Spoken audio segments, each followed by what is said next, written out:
개막전 빅6 중에서 유일하게 패배한 맨유고 홈에서 졌기 때문에 좀 충격이 큰 상황인데 지금 링크가 여기저기 많이 뜨고 있습니다. 일단 미드필더 선수들 3선에 대해서 영입을 하는 게 굉장히 급선무인 것 같은데 일단 공격진도 좀 급한 상황에서 아르나우토비치 링크가 있어요. 그렇죠.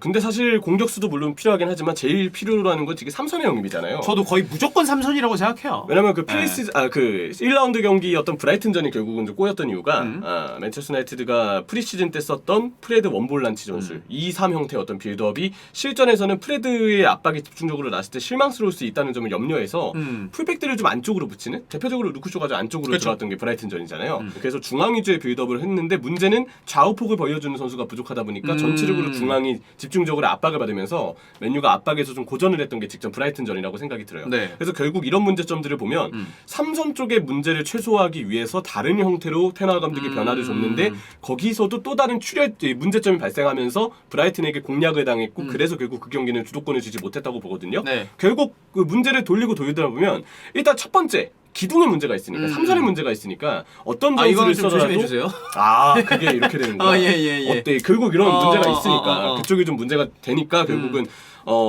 좀 뭔가 팀 기조, 전술적인 어떤 변화를 주는 게 좀 애를 먹는 부분이 있다고 생각이 드는데 결국 저는 공격수도 지금 스쿼드상으로 보면 분명 필요한 보강 포인트가 있는 건 맞습니다. 근데 결국 기둥부터 기둥이 어떻게 보강되느냐가 중요하고 그렇기 때문에 이번 브라이튼전 패배는 터너 감독의 그간 3선 영입에 더용 이외에는 적극적이지 않았던 맨유와 터너 감독의 어떤 모습에 대해서 많은 실망을 안겼던 그런 경기였다고 딱 생각이 패착이 들어요. 드러났다고 생각해요. 그래서 중요한 거는 앞으로 영입 링크에서 과연 미드필더 쪽이 얼마나 나느냐, 어떤 선수가 나느냐 그런 부분들을 우리가 좀 중요시 여겨야 되는 게 맞다고 생각합니다. 자, 일단 공격수부터 가면은 로마노 소식입니다. 아르나우토비치, 우리가 흔히 짬나탄이라고 많이 불렀던 스토크랑 웨스트햄에서도 뛰었고 볼로냐 소속입니다. 볼로냐의 디렉터 마르코 디바요가 근데 이렇게 얘기했어요. 우리는 아르나우토비치에 대한 맨유의 관심이 자랑스럽지만 팔 계획은 없다. 근데 여기에서 이제 맨유 팬들도 그렇게 우리도 원하지 않는다라는 느낌의 이제 반응들이 있는데 아르나우토비치가 웨스트햄 거쳐서 중국 갔다가 볼로냐 왔는데 지난 시즌에 꽤 괜찮았어요. 그렇죠.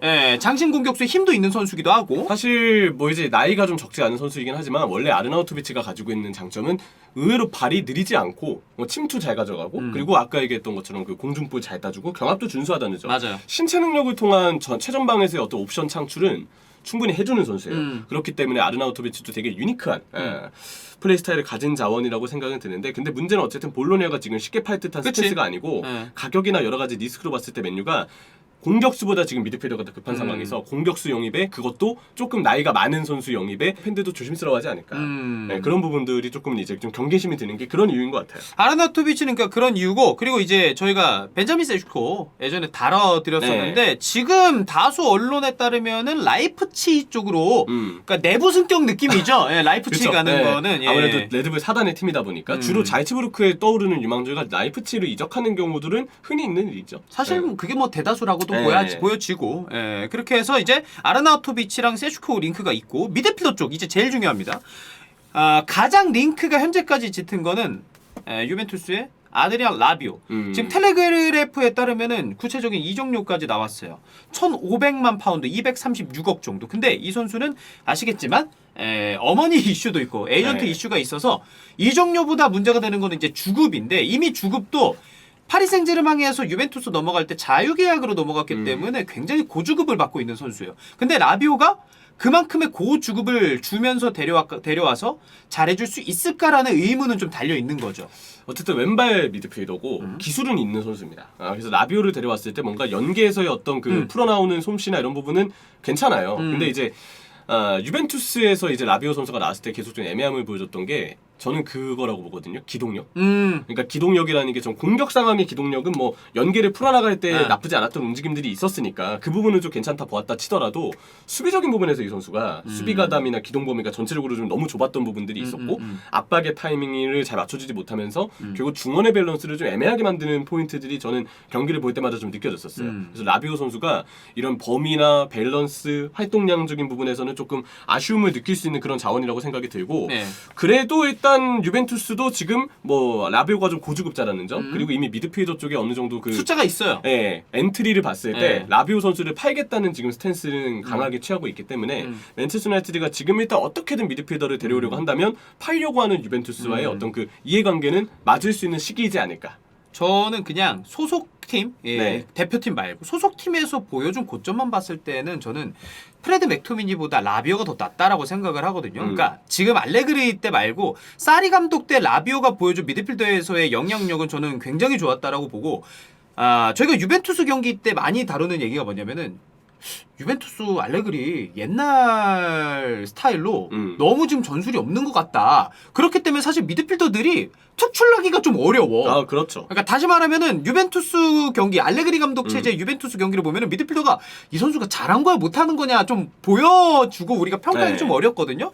그런 면에서 라비오는 맨유 와서 프레드 맥토미니보다 잘할 수 있다라는 생각은 없지 않아 하긴 해요. 저는. 저는 뭐 주급이나 이런 뭐 어머니 문제 이런 걸 떠나서 뭐 그거는 좀 별개라고 보고 어쨌든 경기 나왔을 때 퍼포먼스로 봤을 때 3선과 2선 사이의 2.5선으로의 연결고리 역할은 맥토미니보다 라비오가 분명 더 잘할 거라고 봐요. 맥토미니 그걸 너무 못하니까. 그래 이번에 하는데 내려와서 도와줄 때는 수비적으로도 좀 안정감이 없고 올라가서는 위치 선정도 아쉽고 하다 보니까 거의 맥토미니 없는 선수 느낌이었단 말이에요. 그렇죠. 그날. 이 자리는 거의 비어 있다고 봐야 되기 때문에 라비오의 기술적인 역량은 어느 정도 도움을 줄 수 있는 부분이 제가 볼 때는 있지 않을까 싶기는 해요. 근데 맞아요. 장기적으로 봤을 때 지금 당장 필요한 선수는 맞아 보일 수 있어도 장기적으로 봤을 때는 결국 라비오도 아까 그 뭐 주급이나 뭐 어머님 관련 이슈들 이런 것도 물론 있겠지만 기동력적인 부분이 저는 계속 신경이 쓰이거든요. 결국 현대축구의 중앙 미드필더는 많이 띄워주면서 중원 싸움의 보탬이 되어주는 선수가 좀 더 장기적으로도 팀에 기능될 수 있는 부분이 있고 그래야 리스크를 줄일 수 있다고 보는데 저는 라비오가 항상 장단점이 명확하기 때문에 중원에 썼을 때 리스크가 좀 있을 수 있는 자원이라고 생각해요. 저는 라비오가 형철이가 말한 대로 2.5선에서 굉장히 활발하게 움직여줄 수 있는 선수이기 때문에 맨유의 문제를 생각했을 때는 이 옆에 수비형 미드필더 하나가 더 와야 된다라고 생각을 그것도 하거든요. 맞아요. 전문 수비가 아니잖아요. 맞아요. 그 자리 되면 못해요. 네. 파리 때부터 그때 조금 불안한 부분이 있었거든요. 그래서 이제 가볍게 링크가 있는 게 지금 아스의 소식을 저희가 들고 왔는데 귀도 로드리게스 레알 베티스에서 수비형 미드필더로 굉장히 좋은 모습을 보여주고 있는 이 선수 링크가 진하게 있는 건 아닙니다. 라비오만큼. 근데 이 선수를 데려왔으면 하는 맨유 팬들이 굉장히 많으실 거예요. 아르헨티나 대표팀에도 좀 차출이 되는 그쵸. 예, 코파 선수. 때 많이 뛰었죠 경기. 이렇게 본다면 결국 이제 2.5선의 라비오 그리고 완전한 수비형 미드필더를 짝을 이루겠다는 어떤 뜻으로 좀 보이기도 하고요. 만약에 둘 다 데려올 수만 아, 있다면 있다면, 예. 지금 그래서 라비오보다 어떻게 본다면은 맨유에게 있어서 제일 필요한 유형은 귀도 로드리게스다 이런 생각을 좀 하고 있고요. 그리고 하나가 더 있습니다. 밀코사. 밀린코비치 사비치 이 소식은 이제 텔레그래프인데 미드필더 옵션을 맨유는 늘리기 위해서 라비오와 밀린코비치 사비치에게 주목을 하고 있다. 이런 움직임은 이번 여름 최우선 순위 더용이 맨유 합류를 원하지 않을 경우에 더 가능성이 높다. 이렇게 지금 소식이 나왔습니다. 근데 밀린코비치 사비치도 사실 전문 수비는 아니죠. 맞아요. 네, 네. 올라가는 성향이고 그렇게 써야 이제 이 선수의 장점이 또 유니크하게 나오는 경우라고 봐야 되겠고. 밀린코비치 사비치가 오더라도 일단 3선에 대해서는 생각을 안 해볼 수 없는 것 같기는 해요. 그러니까 밀코사는 미드필더 전체적으로 다 뛸 수 있어요, 사실. 뭐 네. 공미도 뛰고 중미도 뛰고 뭐 이런 2선, 3선을 다 뛸 수 있는 선수이긴 한데 제가 지금 사실 시작부터 반복하는 얘기는 그거예요.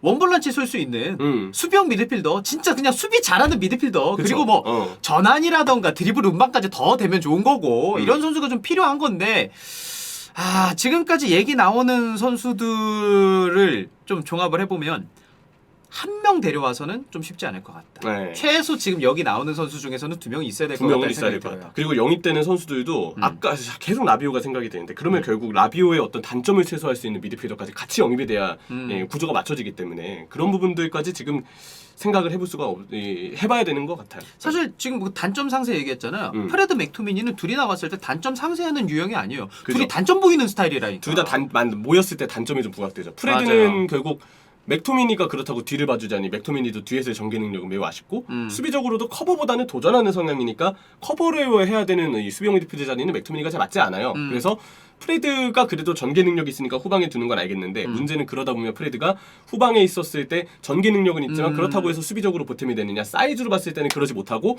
또 하나는 프레드도 그렇다고 해서 전문 수비형 미드필더 자리에서의 배급은 그냥 이 2.5선에서의 전개는 그렇다 치더라도 3선에서 배급은 좀 아쉽잖아요. 근데 프레드를 또 올려보내자니 그렇다면 프레드는 박스 타격이 아쉽고 맞아. 여러모로 어떻게 조합을 해도 그 자리에서 각각의 단점들이 다 부각이 되기 때문에 이 조합 자체가 저는 맞는 조합이 아니라고 생각을 해요. 저희가 무더기 링크로 이제 여러 선수들 다뤘는데 아르나우토비치, 디바이오가 8개역 없다라고 했고 셰슈코는 지금 라이프치행이 유력하고 귀도 로드리게스도 링크가 진한 편도 아니고 밀린코비치 사비치 역시 사실 맨유랑 한 3-4시즌 연결이 됐는데 아직까지 뭔가 없었고 지금 밀린코비치 사비치 가격이요 한 800억 정도 얘기가 나오고 있어요. 물론 밀린코비치 사비치를 뭐 라치오에서 보낸다 만다 이런 얘기도 없는 상황이기도 하지만 그러면은 현실적으로 지금 링크가 제일 진한 거는 라비오인데 맨유가 1라운드 경기에서 미드필더 쪽에서의 영향력이 없이 패배했기 때문에 지금 보면은 약간 패닉바이처럼 흘러가는 거 아닌가라는 생각이 들 정도로 링크가 여러 가지가 나고 있거든요. 더용만 고집하다가 다른 선수들을 좀 만나지 못하고 다른 선수들을 보강할 계획을 세우지 못했던